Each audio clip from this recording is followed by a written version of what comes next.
Well, I think we've looked at what is available to us to date about the reliability of the Old Testament, the Hebrew Bible. And now we look at the original Bible, the Greek New Testament. Introduction. The search for the original text. George Rickaberry states in INTERLINEAR Greek-English New Testament, due to the fact that the original manuscripts of the books of the New Testament were copied over and over again, and that copies were made from various generations of copies, numerous variant readings appeared in New Testament manuscripts. Some of these were merely variations of spelling, but some were far more serious. We have 1 point, additions of words or phrases. 2, omissions of words, phrases, and clauses in whole sentences and paragraphs. These variant readings arose either from the inadvertent errors of copyists, or from the efforts of scholars, whether well-meaning or otherwise, to correct or even to improve the text. It is the task of textual critics to ascertain just what the original reading was at every point in the New Testament text where there is a variant reading. This they do by carefully sifting through as massive quantity of manuscripts evidence.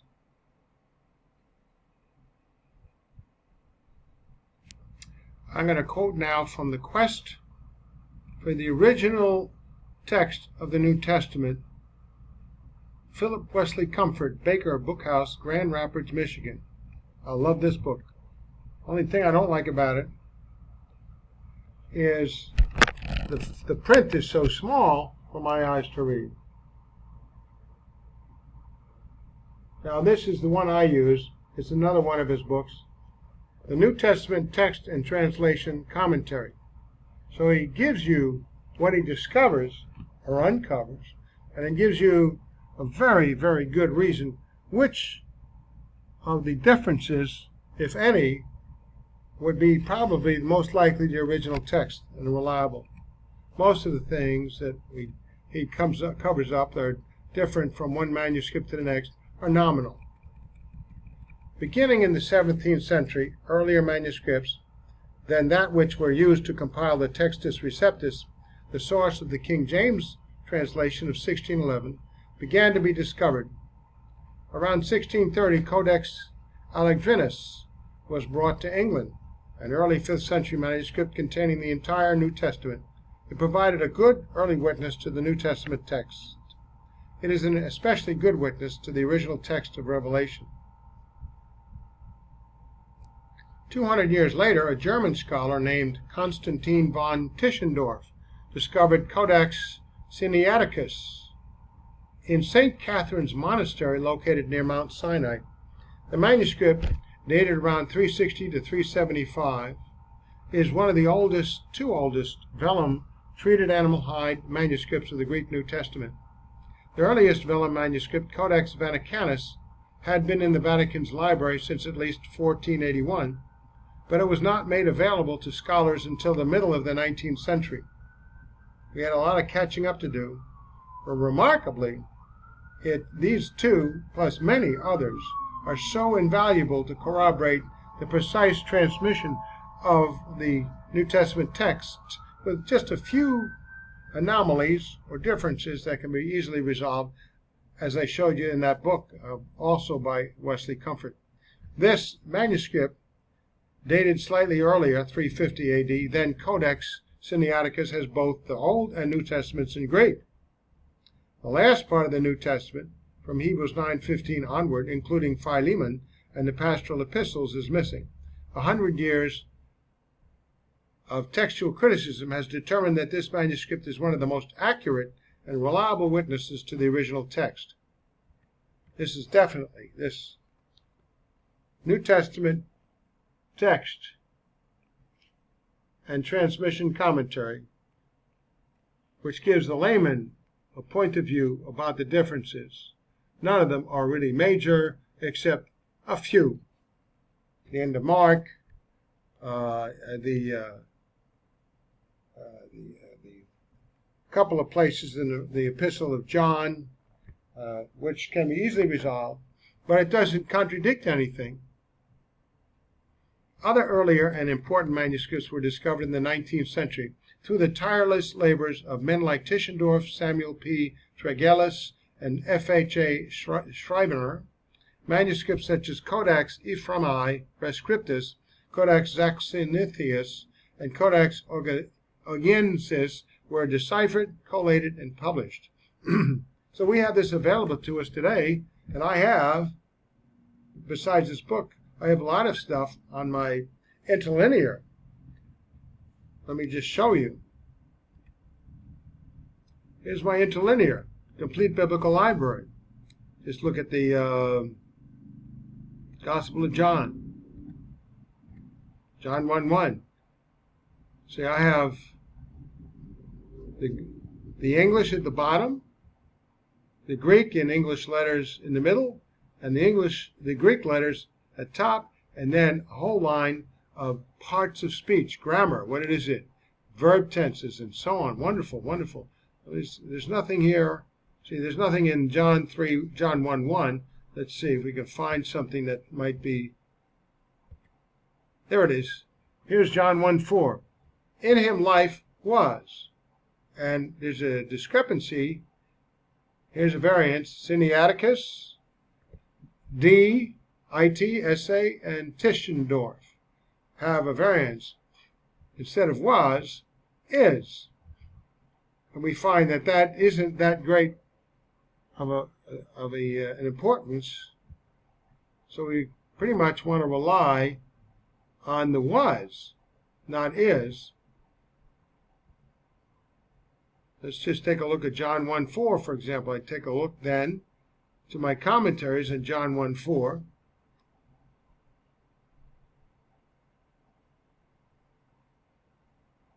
Better yet, let's go to the text of Comfort's book, which I'll do just now. Well, it appears that he didn't address it, so let's go back to the original text. In him life was. In him was life. In him is life. This variance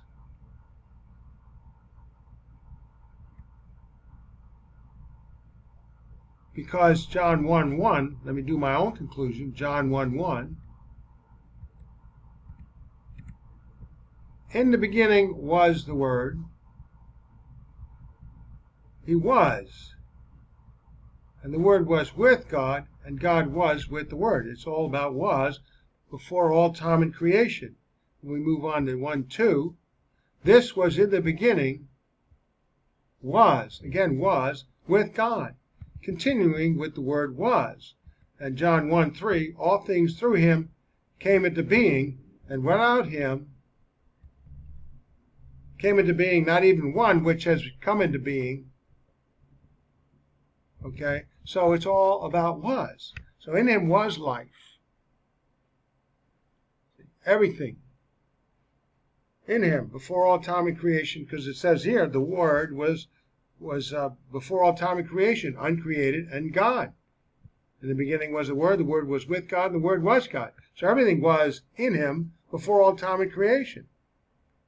So the word is might be applicable, but more applicable the fact that is in him was life. Before all time and creation, anything to do with life, he's created all things, came into him, all things through him came into being. And without him, nothing came into being that was created. So I've concluded that by looking at these conclusions here, and which with the one that best suits the context. In any case, the 19th century was a fruitful area for the recovery of the Greek New Testament. The 20th century has witnessed the discovery of the Oxyrhynchus papyri, Chester Beatty papyri, Bodmer. To date, there are nearly 100 papyri containing portions of the New Testament, several of which date from the late 1st century to the early 4th century. These significant discoveries, providing scholars with many ancient manuscripts, have greatly enhanced the effort to recover the original wording of the New Testament. At the beginning of the 20th century, Eberhard Nessel used the best editions of the Greek New Testament produced in the 19th century to compile a text that represented the majority consensus. The work of making new editions was carried on by his son Erwin for several years, and is now under the care of Kurt Aland, hence Nessel Aland, N.A. So we have NU a lot of times represents the manuscript evidence for one group of manuscripts. That's Nessel Aland, or Nessel, and then U stands for UBS, United Bible Societies. So we have all kinds of testimony as to what the original text might be, and we sort through this. There are 55,000 documents in Greek and many of the world's languages, and they all offer information overwhelming compared to any other book. The latest edition, the 26th of Nessel Aland's Novum Testamum Graece, appeared in 1979 under the leadership of Kurt Aland and Barbara Aland, followed by several corrected publishings. They're constantly at this, just like in the past with the Hebrew Bible. The same Greek text appears in another popular volume published in the United Bible Societies. Just remember this, UBS. They just got together as great scholars to formulate and critique and try to arrive at an unbiased conclusion. So the same Greek text, UBS, the Greek New Testament, 3rd edition, 1975, a corrected publishing in 1983. The 26th edition of the Nessel Aland text is regarded by many as representing the latest and best in textual scholarship, because, of course, it represents additional discoveries in archaeological places all over the world to support whatever we have of what the Bible was in those times, with minor corrections and tremendous amount of corroboration. The New Testament, Zane Hodges, according to the majority text introduction, wrote this, and he states, the New Testament was originally written by its inspired authors in the Greek language. Through many centuries, until the invention of printing, about 1450 A.D., it was handed down in handwritten copies. Of these, there now survive approximately 5,000 complete or partial manuscripts, which we can compare. The two most popular editions of the Greek New Testament in use today are those produced by the UBS, United Bible Societies, and by the Deutsche Biblische Stiftung, the Nessel Aland text, the Germans. These two texts are nearly identical. Isn't that wonderful? Nearly identical, like minor differences. Although eclectic, both rely, in other words, they gather all the manuscript evidence of the time and go over it from all the museums and places in the country. They've allowed one another to have available what these manuscripts actually say. Although eclectic, both rely heavily on a relatively small number of ancient manuscripts that derive mainly from Egypt. Why is that? Well, the persecutions by Rome against the Christians and Jews did their best to try to destroy anything other than their particular religion. Among these, Codex Vaticanus and Codex Sinaiticus are the most famous uncial large letter manuscripts. The most important papyrus witnesses in this group of texts are the Chester Beatty papyri and the Bodmer papyri.